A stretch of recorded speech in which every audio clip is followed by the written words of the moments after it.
చదువుకుందాము. దేవుని యొక్క పరిశుద్ధ లేఖనముల నుండి మత్తయి సువార్త 25వ అధ్యాయము ప్రారంభ 3 వచనాలు పఠించుకుందాము.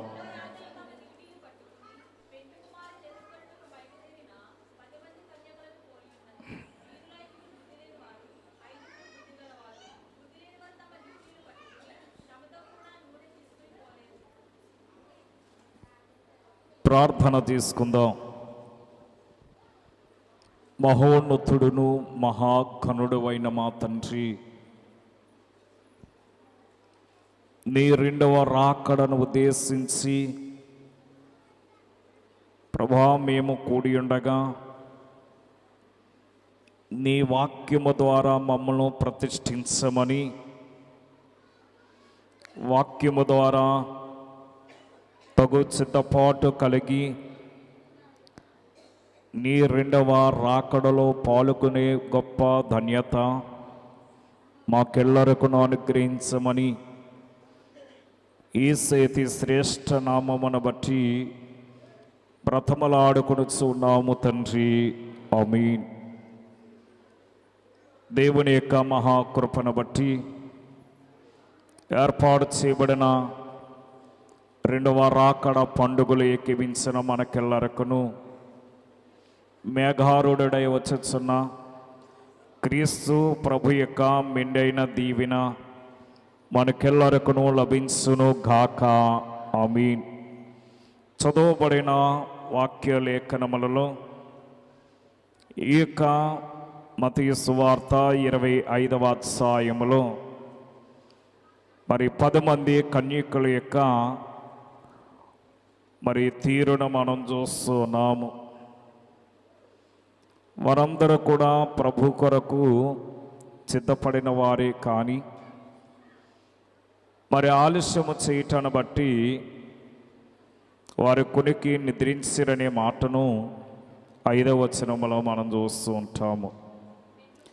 అయితే ఈ యొక్క పెండ్లి కుమారుడు ఆలస్యము చేయటనే మాటను మనం చూస్తున్నాము. ఈవేళ ఈ పెండ్లి కుమారుడే ఆలస్యం చేస్తూ ఉన్నాడు. ఎందుకు ఆలస్యం అవుతుంది అంటే పెండ్లి కుమార్తె సిద్ధముగా లేదు గనుక. పెండ్లి కుమారుడు త్వరగా సిద్ధపడతాడా? పెండ్లి కుమార్తె త్వరగా సిద్ధపడుతుందా? స్త్రీలైనటువంటి మీకే తెలుసు. ఎందుకనగా పెండ్లి కుమారుడు వస్త్రములు ధరించుకోవటము చాలా ఈజీ, కానీ పెండ్లి కుమార్తె అలంకరింపబడటానికి కొంత సమయము పడుతూ ఉంది. ఈవేళ ఈ పెండ్లి కుమార్తె అనబడుచున్న ఈ సార్వత్రిక క్రైస్తవ సంఘమే ఇంకా పెండ్లి రూపు రాలేదు. అందుకే పెండ్లి కుమారుడు ఆలస్యం చేస్తూ ఉన్నాడు. ఒకవేళ ఆయనే గాక వస్తే మనము, మన యొక్క కుటుంబము, మన ఇరుగు పొరుగు వారు, మన బంధువులు, మన గ్రామస్తులు అందరూ సిద్ధంగా ఉన్నారా? వారు సిద్ధపాటు లేరు. అందుకని ఈ పెండ్లి కుమారుడే ఆలస్యం చేయించు ఉన్నాడు. అయితే పెండ్లి కుమారుడు ఆలస్యం చేయించున్నాడు గనక మనము దానిని అనుకూలముగా మనము నిర్లక్ష్యముగా వ్యవహరిస్తూ ఉన్నాము. యేసు ప్రభు చెప్పిన ఉపమానము ఆలస్యమైంది అనే మాట. అదే పేతురు గారు కూడా 2వ పేతురు రాసిన పత్రిక 3వ అధ్యాయము 9వ వచనములో కొందరు ఆలస్యమని ఎంచుకున్నట్లు ప్రభు తన వాగ్దానమును గూర్చి ఆలోచించేవాడు కాడు, కానీ ఎవడను నశింపవలనని నిశ్చయింపగా అందరూ మారు మనసు పొందవలని కోరుచు మీ ఎడల దీర్ఘశాంతము గలవాడై ఉన్నాడు. కనుక అందరూ కూడా మారు మనసు పొందవలనని ఒక ఆత్మ నశించిపోవటానికి ఇష్టము లేక ఆయన ఏం చేస్తున్నాడట? ఆలస్యము చేయించి ఉన్నాడు. అందుకే మారు మనసు అనగా మనస్సును మార్చుకోవటం కాదు, కానీ ప్రభువులా మారాలి, ప్రభు రూపంలోనికి మార్చబడాలి. మారు మనసు అనగా మరి మనము క్రీస్తు వలె మారాలి. అందుకే బాప్తిస్మం ఇచ్చేటప్పుడు మనం పాడుకుంటాం ఏమని? క్రీస్తు నామము దాల్తుము స్నాన క్రియ జరుగు, స్నాన క్రియ జరుగు,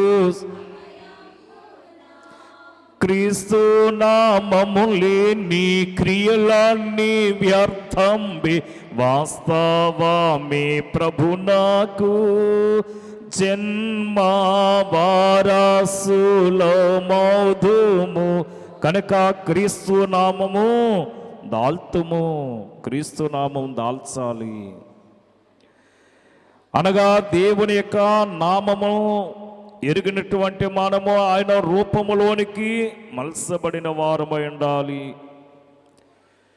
అందుకని ఈ 10 మంది కన్యకలను గూర్చి ఈ మత్తయి సువార్త 25వ అధ్యాయం చక్కని ఉపమానమును మనకి జ్ఞాపకం చేస్తుంది. ఇక్కడ మనం చూస్తున్నాము, వారు కునికి నిద్రించిరి. 6వ వచనములు అంటాడు, అర్ధరాత్రి వేళ ఇదిగో పెండ్లి కుమారుడు ఆయనను ఎదుర్కొన్నారండి. ఏ రాత్రటది? అర్ధరాత్రి వేళ. ఈ అర్ధరాత్రి వేళ పెండ్లి కుమారుడు పెండ్లి కుమార్తెని తీసుకెళ్ళటానికి వచ్చినటువంటి సమయము అనే మాటను మనం చూస్తున్నాము. పాత నిబంధన కాలములోని కూడా ఇశ్రాయేలీలు 430 సంవత్సరములు బానిసత్వంలో మగ్గుచ్చు ఉండగా దేవుడు వారికి విముక్తిని కలగజేసినటువంటి రాత్రి కూడా అర్ధరాత్రి అనే మాటను మనం చూస్తూ ఉంటాము. నిర్గమకాండము 12వ అధ్యాయము 42వ వచనాన్ని మనం చూసి,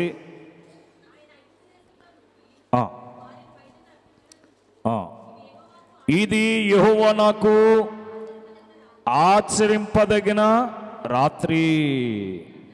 కనుక ఇశ్రాయేలీలు అందరూ కూడా దేవుని పూజింపదగినటువంటి రాత్రిగా మనం చూస్తున్నాము. 29వ వచనానికి రండి. అర్ధరాత్రి వేళ జరిగినది ఏమనగా, సింహాసనం మీద కూర్చున్న ఆ ఫరో మొదలుకుని చెరసాలలో ఉన్న ఖైదీ యొక్క తొలిపిల్ల వరకు ఐగుప్తు దేశమందలి తొలిపిల్లలందరినీ, పశువుల తొలిపిల్లలందరినీ యెహోవా హతము చేసెను. ఇది అర్ధరాత్రి కాలమందే జరిగింది. అర్ధరాత్రి ఐగుప్తీయులకి శ్రమ వచ్చింది, అర్ధరాత్రి ఇశ్రాయేలీలకి విముక్తి లభించింది. ఈ అర్ధరాత్రి అనేది మనం చూస్తూ ఉంటే మనము గాఢముగా నిద్రపోయే సమయము, మోగానగా నిద్రపట్టే సమయము, అనగా శరీరము అలిసిపోయి అనగా మోగానగా నిద్రపోయే సమయమే మనకి అర్ధరాత్రి సమయము.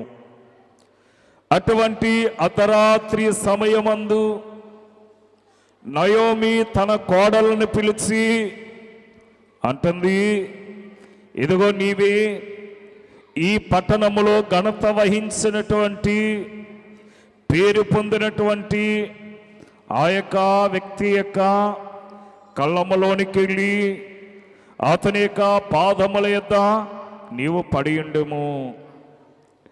ఇదిగో అతడు బంధువు ధర్మం జరిపితే సరే లేని పట్ల ఉదయమని నేను నీకు బంధు ధర్మమును చేస్తానంటుంది రూతు గ్రంథం 3వ అధ్యాయము 13, 14 వచనములలో. అనగా అర్ధరాత్రి వేళ అనగా రూతు ఎక్కడికి వెళ్ళిందట? బోయేసు యొక్క పాదముల యొద్ద ఆమె ఉన్నట్లుగా మనం చూస్తూ ఉంటాము. అనగా విధవగా వెళ్ళినటువంటి రూతు వధువుగా సిద్ధపడింది. ఈవేళ మనము కూడా వధువుగా సిద్ధపడాలంటే ఈవేళ క్రీస్తు పాదముల యొద్దకు, క్రీస్తు యొక్క పాదముల చెంతగా చేరి ఆయన యొద్ద మనము కనిపెట్టే వారమై ఉండాలి. అలాగని అర్ధరాత్రి కాలమంది ఈ సంసోను ఫిలిష్తీయులను హతమార్చినటువంటి సమయము కూడా అర్ధరాత్రి కాలం అనే విషయాన్ని మనం చూస్తూ ఉంటాము. అలాగని క్రొత్త నిబంధన కాలములోని కూడా అనగా పౌలు శీలలను బంధించి శిరస్సాల్లో వేసేటప్పుడు ఈ పౌలు శీలలో కూడా వారు దేవుని మందిరములో ఎలాగో ప్రార్థించేవారో శిరస్సాల్లో కూడా అలాగే ప్రార్థిస్తున్నారట. వారు దేవుని మందిరములో ఎలాగో పాటలు పాడారో వారు శిరస్సాల్లో కూడా అలాగనే పాటలు పాడుతూ ఉన్నారట. అపొస్తలుల కార్యములు 16వ అధ్యాయము 25వ వచనములో మనం చూస్తూ ఉంటాము. అయితే మధ్యరాత్రి వేళ పౌలును శీలను దేవునికి ప్రార్థించచ్చు కీర్తనలు పాడుచుండిరి. ఎప్పుడట?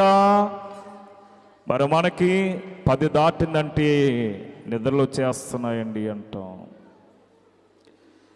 మరి వారు అర్ధరాత్రి, అవునా కదా, అర్ధరాత్రి వేళే మరి ఏం చేస్తున్నారట?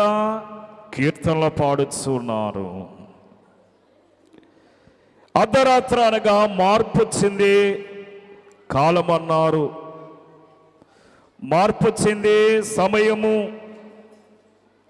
రేపు ప్రభు కూడా అర్ధరాత్రి కాలమంది కేక వినబడుననే విషయాన్ని మనకి మొదటి రాకల్లో చూస్తాం. మత్తయి సువార్త 25:6 వచనములోని.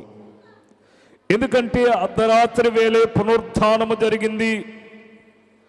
అర్ధరాత్రి కాలమందే రాకడొచ్చింది. అర్ధరాత్రి వేళే మనకి మన దేశానికి స్వాతంత్రత వచ్చింది. అర్ధరాత్రి కాలమంది బైబిల్ గ్రంథమును మార్టిన్ లూథర్ గారు బయటికి తీసుకుని వచ్చారు. ఈ అర్ధరాత్రి అనేది చాలా ప్రాముఖ్యమైనదిగా మనం చూస్తూ ఉన్నాము. అందుకే దైవచనుడు కీర్తనలో అర్ధరాత్రి వేళ ఉయ్యాలు అంతయు సందడే ఉయ్యాలు అన్నారు. మధ్యరాత్రి వేళ మేలైన పాటలు అన్నారు. ఈ వేళ మనము క్రీస్తు యొక్క 2వ రాకడను ఉద్దేశించి ఏర్పాటు చేయబడిన ఈ పండుగలు ఎక్కిపించిన వారులారా, మీరు అనగా 2వ రాకడ ఈ అనుభవంలోనికి మనమొస్తేనే రేపు మధ్యాకాశంలోనికి వెళ్ళే అవకాశం మనము కలిగిన వారమై ఉంటాము. బైబిల్ గ్రంథములో రాకడ అనేక పరిణామములు భూమి మీదకి వచ్చినట్లుగా మనం చూస్తూ ఉంటాము. ఉదాహరణకి మనము పాత నిబంధన కాలములో మనం చూసి భక్తుల యొద్దకు వచ్చిన రాకడన్నారు. ఎవరి దగ్గరకు వచ్చిందట? భక్తుల యొద్దకు వచ్చిందట. ఎందుకు వచ్చింది? అయ్యగారు అన్నారు, పలకరించడానికి, పని నేర్పించడానికి, ఫలింపు చేయటానికి వచ్చింది అన్నారు. ఎందుకు వచ్చిందట? పలకరించడానికి వచ్చిందట, పని నేర్పించడానికి వచ్చిందట, ఫలింప చేయటానికి వచ్చిందట. ఆదికాండము 32వ అధ్యాయం 30వ వచనాన్ని మనం చూస్తే,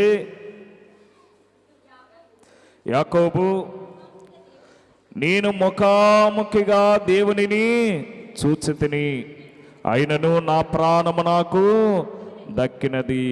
అంటే ఈ యాకోబు భక్తుని యొద్దకు ఏమొచ్చింది? ప్రభు యొక్క రాకడొచ్చింది. మరి ఆయన చనిపోయాడా? చనిపోలేదు, తన ప్రాణాలను తాను కాపాడుకున్నాడు. అదే నిర్గమాకాండము 19వ అధ్యాయము 19వ వచనాన్ని చూస్తే ఆ బోరధ్వని అంతకంతకు బిగ్గరగా మ్రోగెను. బోరధ్వని.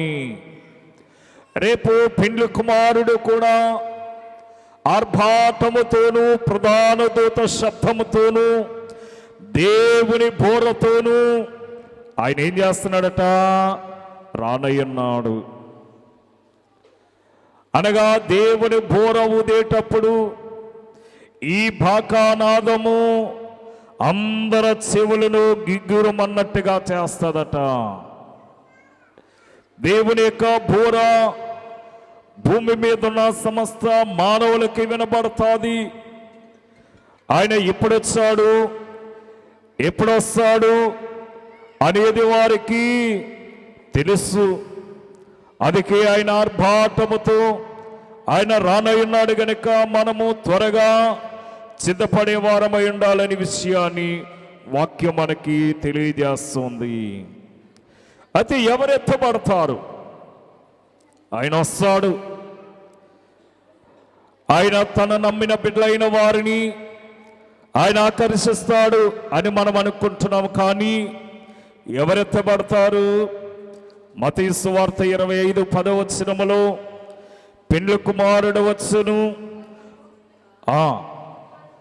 పెండ్లి కుమారుడు వచ్చును, అప్పుడు సిద్ధపడి ఉన్నవారు అతనితో కూడా పెండ్లి విందులోనికి లోపలికి పోయిరి. ఇప్పుడు మనము సిద్ధపాటు కలిగి ఉన్నామా లేక సిద్ధపాటు లేకుండా ఉన్నామా? సిద్ధపాటు కలిగిన వారిని ఏం చేస్తాడట? అతనితో కూడా పెండ్లి విందులోనికి తీసుకుని పోయిను అనే మాటను మనం చూస్తున్నాము. మరి ఆయన వచ్చేటప్పటికి మనం ఎలాగుండాలి? సిద్ధపాటు కలిగి ఉండాలి. మరి మనం ఎలాగున్నాము? అయ్యగారి కీర్తనలు అంటున్నారు, నీనిక సిద్ధంబు గానాలేనని తెలసినది నిరుకు గానాన్ పరిశుద్ధాత్మయున్ గానాన్ పరిశుద్ధాత్మయున్ కడకు సిద్ధము చేసి కొనిను కడకు సిద్ధము. కనుక నేనిక సిద్ధముగా లేను, కానీ దేవుని ఆత్మనే, ఈ పరిశుద్ధాత్ముడే నన్ను సిద్ధము చేయను అంటున్నాము. మరి పెండ్లి కుమారుడు మనల్ని సిద్ధము చేయాలంటే మన దేవుని ఆత్మ చేత నింపబడిన వారమై ఉండాలి. దేవుని ఆత్మ చేత మనము ఎప్పుడైతే ఆత్మతో నింపబడతామో మనమేమంటామట? దైవాత్మ రమ్ము అని మనమే ఆహ్వానించిన వారమై ఉంటాము. రెండవది అన్నారు, దేవుడే నరుడిగా ఈ లోకానికి వచ్చిన రాకడన్నారు. ఏ రాకడట? దేవుడే నరుడిగా ఈ లోకానికి వచ్చిన రాకడ. ఎందుకు అంటే తన స్వరక్తమునిచ్చి సంపాదించుకున్న తన సంఘమును కాపాడుకోవటానికి, తన సంఘమును ఆయన సంపాదించుకోవటానికి ఈ లోకానికి వచ్చాడట. అందుకే యోహాను సువార్త 10వ అధ్యాయము 14వ వచనములో మాట్లాడుతూ యోహాన్, ఇదిగో నేను గొర్రెలకు మంచి కాపరిని,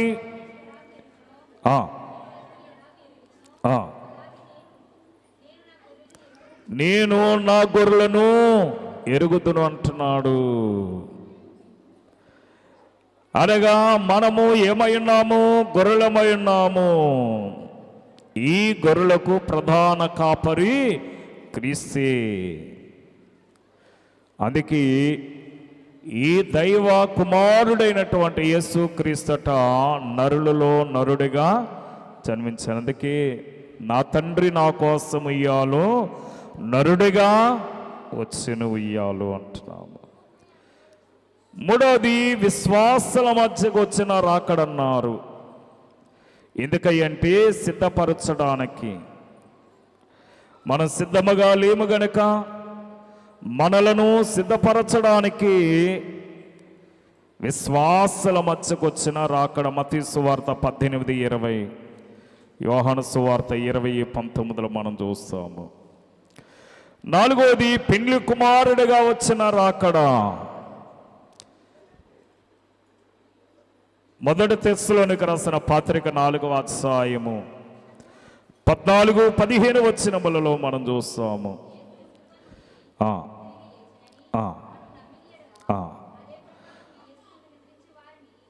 అదే ప్రకారము యేసునందు నిద్రించిన వారిని దేవుడు ఆయనతో కూడా వెంట పెట్టుకుని వచ్చును. ఆయనతో కూడా వెంట పెట్టుకుని ఆయన వస్తాడట. అనగా ఈ యొక్క 1000 సంవత్సరముల పంట కోసుకోవటానికి ఆయన వచ్చే రాకడ. ఐదవది 7 ఏండ్ల మహాశ్రమల మధ్య వచ్చే రాకడన్నారు. ఈ రాకడ కొరకు మత్తయి సువార్త 24వ అధ్యాయము 29-30 వచనాలను మనము గమనిస్తే, ఆ దినములలో శ్రమ ముగిసిన వెంటనే చీకటి సూర్యుని కమ్మును, చంద్రుడిక కాంతినీయుడట. ఆకాశము నుండి నక్షత్రాలు రాలిపోతాయి, ఆకాశములోని శక్తులు కదిలింపబడతాయట. బాగా గమనించినప్పుడు మనుష్య కుమారుని చూచిన ఆకాశమందు కనబడను. అప్పుడు మనుష్య కుమారుడు ప్రభావంతోనూ మహామహిమతోనూ ఆకాశ మేఘారుడై వచ్చుట చూచి ఏమా మిగిలిపోయినటువంటి సకల గోత్రముల వారట రొమ్ము కొట్టుకుని ఏడుస్తారట. ఆయన మహామహిమతో మేఘారుడై వచ్చిరాకడా. అనగా పరగ ఏరుకునుట కనగా మిగిలిన వారిని తీసుకుని పోటకు వచ్చే రాకడటది. బైబిల్ గ్రంథంలో క్రీస్తు యొక్క 2వ రాకడను గూర్చి ప్రవచనాలు 370 ప్రవచనాలు ఉన్నాయి. ఈ 370 ప్రవచనాల్ని మనము దినానికొక్క రాకడ ప్రవచనాన్ని మనం చదువుకుంటే సంవత్సరానికి మరికొన్ని మిగిలిపోతున్నాయన్నమాట. ఈ సంఘము ఎత్తబడుటనేది అకస్మాత్తుగా జరిగే సంఘటన. అందుకే రెప్పపాటులో జరిగిపోతున్నారు. ఎలా జరుగుతుందట? రెప్పపాట్లు. పెళ్లి కుమారుడు వచ్చినప్పుడు సిద్ధముగా ఉన్న వారు ఎత్తబడతారు. అది ఎటువంటి సిద్ధపాటు ఉండాలట? యోహాను సువార్త 3:5 అంటాడు, నీటి మూలముగా ఆత్మ మూలముగా మనము సిద్ధపాటు కలిగిన వారమై ఉండాలి అంటున్నాడు. అంటే మనం నీటి మూలముగా జన్మించే వారమై ఉండాలి, ఆత్మ మూలముగాను కూడా జన్మించే వారమై ఉండాలి. ఆయన ఎప్పుడు వస్తాడంటే మీరు అనుకున్న గడియలో మనుష్య కుమారుడు వస్తాడట. మత్తయి సువార్త 24:44 వచనములోను, ఫిలిప్పీయులకు రాసిన పత్రిక 2వ అధ్యాయము 10వ వచనంలో భయముతో వణుకుతూ రక్షణను కాపాడుకోవాలట. ఈవేళ మనము భయముతో వణుకుతూ క్రీస్తును ధరించుకుని భయముతో ఏం చేస్తున్నారు? క్రీస్తుని ఆరాధిస్తూ ఉన్నారు. లేరా? ఇప్పటికీ లోకములో కొన్ని ప్రాంతాల్లో మనం చూస్తున్నాం. ఇంకెవరు ఎత్తబడతారై అంటే ఎవరైతే పరిశుద్ధులై ఉంటారో వారెత్తబడుదురు అన్నారు. మొదటి పేతురు రాసిన పత్రిక 1వ అధ్యాయం 14వ వచనములో, నేను పరిశుద్ధుడై ఉన్నాను గనుక మీరును పరిశుద్ధులైండుడని రాయబడి ఉన్నది. కాగా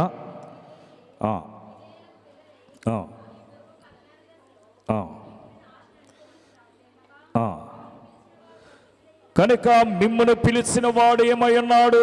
పరిశుద్ధుడై ఉన్నాడు. గనక మీరును సమస్త ప్రవక్తల యందు మీరు ఎలా ఉండాలట? పరిశుద్ధులై ఉండాలి. మరి మనలో పరిశుద్ధత ఉందా? ఏమ్మా, ఎవరు ఎత్తబడతారంటే ఎవరైతే పరిశుద్ధులై ఉంటారో వారే ఎత్తబడతారు. అందుకే మనం పాడుకుంటే ఏమని? పరిశుద్ధ పరిశుద్ధ పరిశుద్ధ ప్రభువా వరాతుత లైనా నిన్వార్ని పగలారా వరాదుత లైనా నిన్ వరాదుత లైనా నిన్ వరాదుత.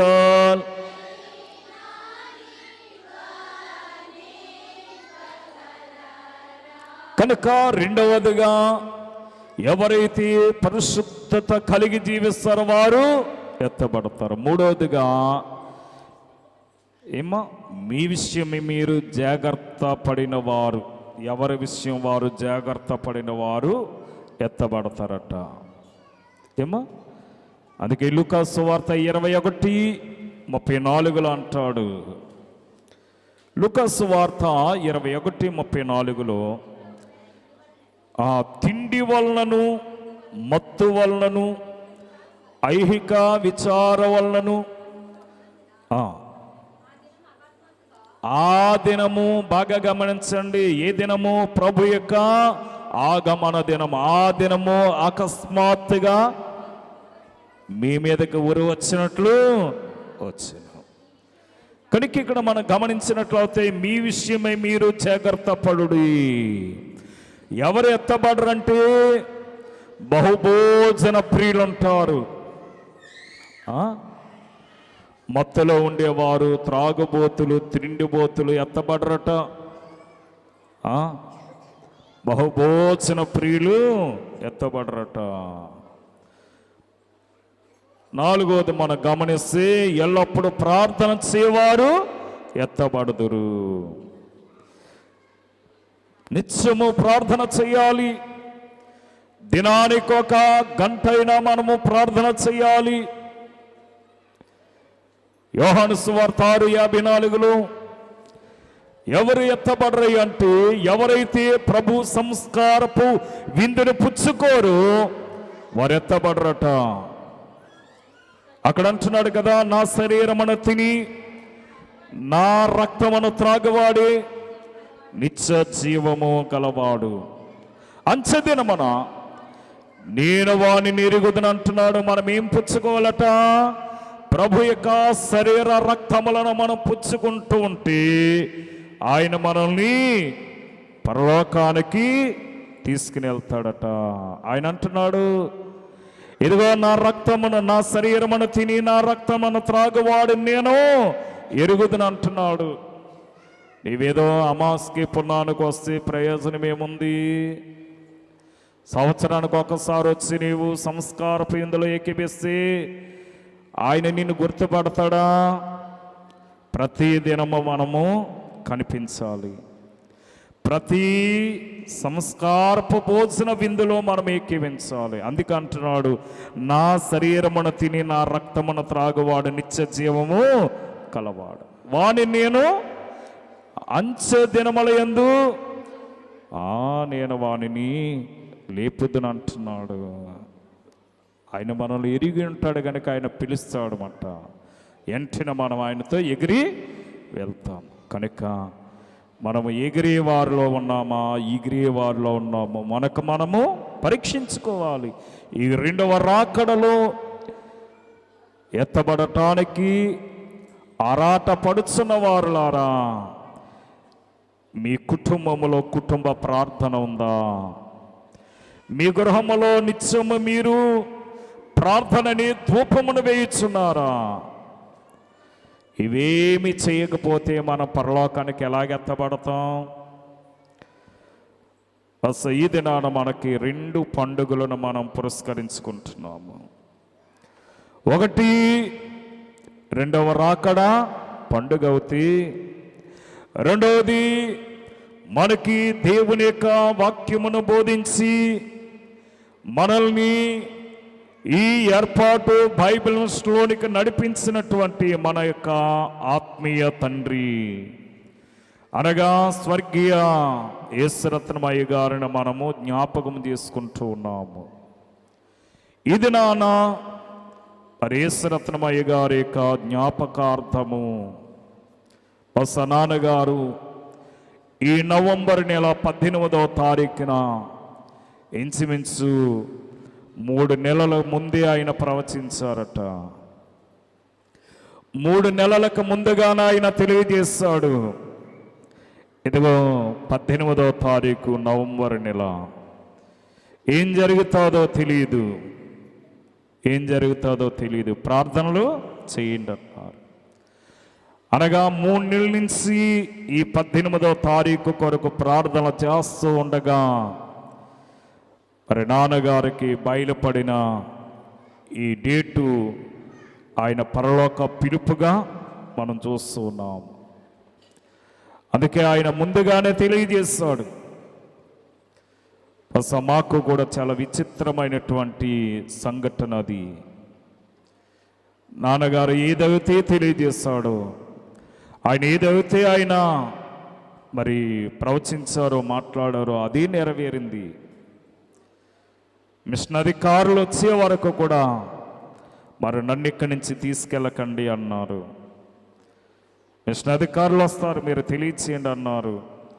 మరి మనం తెలియజేయగాని ఆనాటి ప్రెసిడెంట్ గారు డాక్టర్ జాన్ సిల్వరాజయ్య గారు వచ్చారు, మదర్ ప్రమీలమ్మ గారు కూడా వచ్చి నాన్నగారి యొక్క మరి హాస్పిటల్లో ఉండగా మరి ఈ సమయానికి ఇంకా మరి హాస్పిటల్లోనే ఉన్నాము.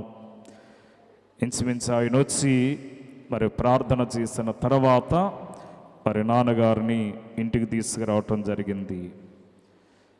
ఎందుకంటే ఆయన ముందుగానే తన మరణాన్ని ఆయన ప్రకటించినటువంటి దృశ్యము ఇది దేవుడు బయలుపరచగా ఈ 18వ తారీఖు ఉదయకాలమున నాన్నగారు మరి 17వ తారీఖు నిన్నటి దినాన మరి నాన్నగారిని మరి యొక్క హాస్పిటల్కి తీసుకెళ్ళాం, అక్కడ టెస్టులు చేయించాం, రిపోర్ట్లు అన్నీ బాగానే వచ్చాయి. అయినా అనుమానం తీరక మరలా రాజమండ్రి తీసుకెళ్తామంటే నాన్నగారు ఒప్పుకోలేదు. ఎందుకంటే మరి ఇదిగో నా సమయం అయిపోయింది, ఈవేళ 18వ తారీఖు, మరి ఇక నేను ప్రభు చెంతగా చేరే సమయము మరి సమీపమైంది కనుక నేను ఇక ఎక్కడికి రాను అనే మాట నాన్నగారు తెలియజేశారు ఉదయం 7 గంటలకి. అయినా సరే మరి డాక్టర్ గారితో మాట్లాడాము. ఆయన రాజమండ్రి హాస్పిటల్కి ఫోన్ చేశాడు, మరి మీరు ఫలానా టయానికి తీసుకెళ్ళండి అన్నాడు. వెంటనే మరి ఉదయకాలము తమ్ముడికి మరి పుట్టినరోజు ఫంక్షన్ చేశారు ఈవేళ. మరి ఆయన కళ్ళు మరి షుగర్ వల్ల కళ్ళు కనిపించకపోవటాన్ని బట్టి ఆయన ప్రార్థన చేసి అన్నారు, ఇది నా చేతుల మీదుగా జరుగుతున్న చివరి పుట్టినరోజు వేడుకని. మరి ఆయన ప్రార్థన చేసి కళ్ళంట నీళ్లు పెట్టుకుని ఆశీర్వదించి అక్కడి నుంచి రాజమండ్రి ప్రయాణం వెళ్ళటం జరిగింది. మరి నాన్నగారు చెప్పారు మరలా మరి 5 గంటలకి ఆయన దగ్గరికి పిలుస్తున్నారు, ఇదిగో నా సమయము సమీపించింది, పరలోకము నుండి పరిశుద్ధులు వచ్చారు, మరి నేను వెళ్ళిపోయే సమయము, మరి ఇక కొన్ని మరి నిమిషాలు నేను ప్రభు సన్నిధికి వెళ్తాను, మీరు ధైర్యంగా ఉండండి అని నాన్నగారు చెప్పడం. మరి ఆయన సాక్షాత్తు ఆయన అలాగ చూస్తూ మరి ఆ చెప్పినటువంటి విధముగా ఆయన తీసుకెళ్ళటానికి వాళ్ళు వచ్చినట్లుగా ఆయన ఆ యొక్క మరి అప్పటికే ఇంచుమించు అనగా ఆ 9-10 నెలల నుంచి ఆయనకి కళ్ళు మసక రావటం, అప్పటికే ఆయనకి కళ్ళు కనిపించకపోవటం, మరి ప్రతిదీ కూడా ఆయన అలాగా జరిగిన విషయాలన్నీ కూడా అలాగ మనకి టీవీలో చూపించినట్లుగా ఆయన చెప్తూ ఉండేవారన్నమాట. ఎందుకంటే ఆయన చెప్పినటువంటి ప్రతిదీ కూడా అలా నెరవేరింది. అందుకనే మనం అంటున్నాం, నీతిమంతుని జ్ఞాపకం చేసుకున్నట ఆశ్చర్యకరమగునమాట. ఆయన ఏ సమయానికైతే ఆయన ప్రభు సన్నిధికి చేరతానని తెలియజేశారు, అదే సమయానికి ఆయన మరి ప్రభు సన్నిధికి వెళ్ళినట్లుగా చూస్తున్నాం. అందుకని మరి ఈ దినము మరి మా యొక్క కుటుంబములో, సంఘములో మరి ఒక వేదనకరమైనటువంటి దుఃఖమైన ఇది సంతోషకరమైనటువంటి దినముగా మేము భావిస్తున్నామటండి. ఎందుకంటే ఒక ధరణి వేదన, మరొక ధరణి సంతోషము. అనగా ఉదయమనే నాన్నగారు తమ్ముడికి పుట్టినరోజు వేడుకను చేశారు. మరి సాయంకాలానికి మరణ వార్తను వినవలసి వచ్చింది. అయినా సరే నాన్నగారు చెప్పారు, మరి నేను వెడలపోయే కాలము సమీపమైనదని పేతురు గారు చెప్పినట్లుగా మరి నాన్నగారు కూడా ముందుగానే ఆయన వెడలపోయే ఆ యొక్క కాలము. అయితే ఆయన ఆ చివరి ఘట్టములో ఆయన మరి తన యొక్క మరి ప్రేమ ఆత్మీయతలను మరి అన్ని సంఘాల మీద అందరి కొరకు ఆ యొక్క బెడ్ మీద ఉండి ప్రార్థన చేశాడు. ఆయన ఆ మంచం మీద ఉండి అందరి కొరకు ప్రార్థన చేస్తూ మరి వెళ్ళేది మేమే వెళ్ళాం, నేను మరి చెల్లి వెళ్ళాము. మరి కారు కట్టించుకుని ఇద్దరిని దగ్గరికి తీసుకున్నారు. మరి ఇద్దరిని కూడా మరి ఓదార్చుతూ ఆయన బలపరుస్తూ మరి నేను వెళ్ళిపోతున్నాను కనుక మీరు ధైర్యంగా ఉండండి, మరి సంఘాలని బలపరచండి, మరి కుటుంబాన్ని ఆదరించండి అని ఆయన చివరగా ఆ యొక్క మాటలు చెప్పి ఆయన ఒకేసారి మోసం జరిగింది. ఆయన అలా మాట్లాడుతూ ఉండగా మోసం జరిగింది. వెంటనే అది శుభ్రం చేసి మరలా మేము తీసుకెళ్ళినటువంటి బట్టలు తొడిగి దాన్ని కడిగి మరలా వెంటనే మరి ఆ ప్రక్కన పెట్టి వచ్చేటప్పటికి నాన్నగారు అన్నారు, నాన్న నేను వెళ్ళిపోయే సమయం వచ్చింది, ఇక నేను వెళ్ళిపోతున్నానని చేతిలో చేసుకుని దగ్గరకు లాక్కిని అంతే ఆయన ప్రాణాన్ని విడిచిపెట్టారన్నమాటండి. ఎంత భయంకరమైనటువంటి ఆ యొక్క సమయము. ఎందుకంటే మరి మాకు ఆ ప్రాంతంలో ఎవరో తెలియదు అప్పటికి. మరి ఇంచుమించు 20 అనగా నాన్నగారు 98లో మరి సంఘటన జరిగింది. మరి 98 నుండి ఇది 2024వ సంవత్సరము. మరి ఇన్ని సంవత్సరాలు మరి ఇంచుమించు ఆ యొక్క రాజమండ్రి పట్టణంలో అప్పటికి ఆ యొక్క స్వతంత్ర హాస్పిటల్ అంత డెవలప్మెంట్ లేదు మాటండి. అప్పటికి అదే పెద్ద హాస్పిటల్ రాజమండ్రికి. ఇప్పుడు అంతకంటే బాగా మరి డెవలప్మెంట్ చేస్తారు. మరంతా మరి యొక్క హాస్పిటల్ మరి ఇంచుమించు నాన్నగారిని తీసుకెళ్ళి అక్కడ పెట్టాము. ఇంకా 24 గంటలు కూడా అవ్వలేదు.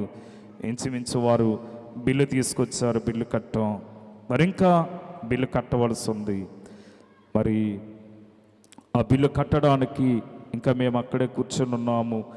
ఈలోపు నాన్నగారు మరి నేను ముందే చెప్పాను కదా మీకు ఎంత బిల్లు కట్టాలి, ఎక్కడి నుంచి తీసుకొస్తారు అని నాన్నగారు కళ్ళంట నీళ్ళు పెట్టుకున్నారు.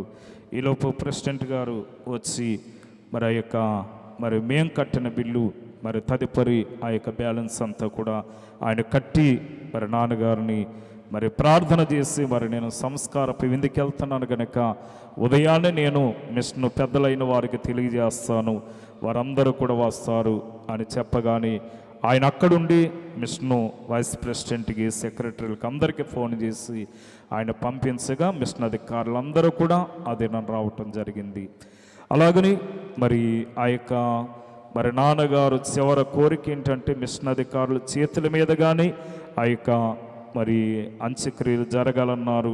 తదుపరి ఆదరణ కూటానికి కూడా మరి కిరణ్ బాబు అనగా ఈ యొక్క మరి సెలవరాజయ్య గారే నేను ఫలానా డేట్లో నేను వస్తాను, మరి ఆ రోజు వరకు మీరు ఉండగలదురా అన్నారు. మరి నాన్నగారు కోరిక మేరకు మీరు ఇప్పుడు వచ్చినా మేము ఆగుతామని చెప్పాము గనుక వారు 11వ రోజు అనుకుంటుంది అప్పటికి మరి ఆ యొక్క డేట్ ఇవ్వటం జరిగింది. మరి ప్రమీలమ్మ గారు సెలవరాజు గారు కూడా మరలా మరి రావులపాడు గ్రామానికి రావటము, ఆ కార్యక్రమంలో ఏకీవించడము. మరి అప్పటికి మాకు తెలియని పరిస్థితి కనుక మరి మేము మరి అంతగా ఎవరికి చెప్పకపోయినా సరే మరి అందరూ కూడా మరి నాన్నగారి మీద ఉన్న ప్రేమతో ఆత్మీయతతో అందరూ కూడా వచ్చి ఏకీవించి ఆ యొక్క కార్యక్రమంలో పాలు పొందిన వారు ఉన్నారు. వారికందరికీ కూడా నా యొక్క కృతజ్ఞతలు తెలియజేస్తూ ఉన్నాను. ఎందుకంటే మరి ఈ దినము నాన్నగారు మరి పరంపదించిన దినము గనుక దీనిని పురస్కరించి మరి ఉదయకాలము సమాధి కార్యక్రమానికి వెళ్ళటం జరిగింది. ఉదయకాలము మరి రావులపాడు మరి అక్కడ ఆ యొక్క సంఘాల్లో జరుగుతూ ఉంటుంది. మరి ఇక్కడ మనము కూడా ఏర్పాటు చేయాలనే ఉద్దేశంతో గత మరి కొన్ని దినాల నుంచి కొన్ని సంవత్సరాల నుంచి మనము కూడా నాన్నగారి యొక్క మరి జ్ఞాపకార్థ కూడుకును ఈ విధముగా మనము ఏర్పాటు చేస్తున్నాం. రెండో రాకడ పండుగగా ప్రభు యొక్క కార్యములను ఆశీర్వదించును గాక. ఆమీన్. మరణాత.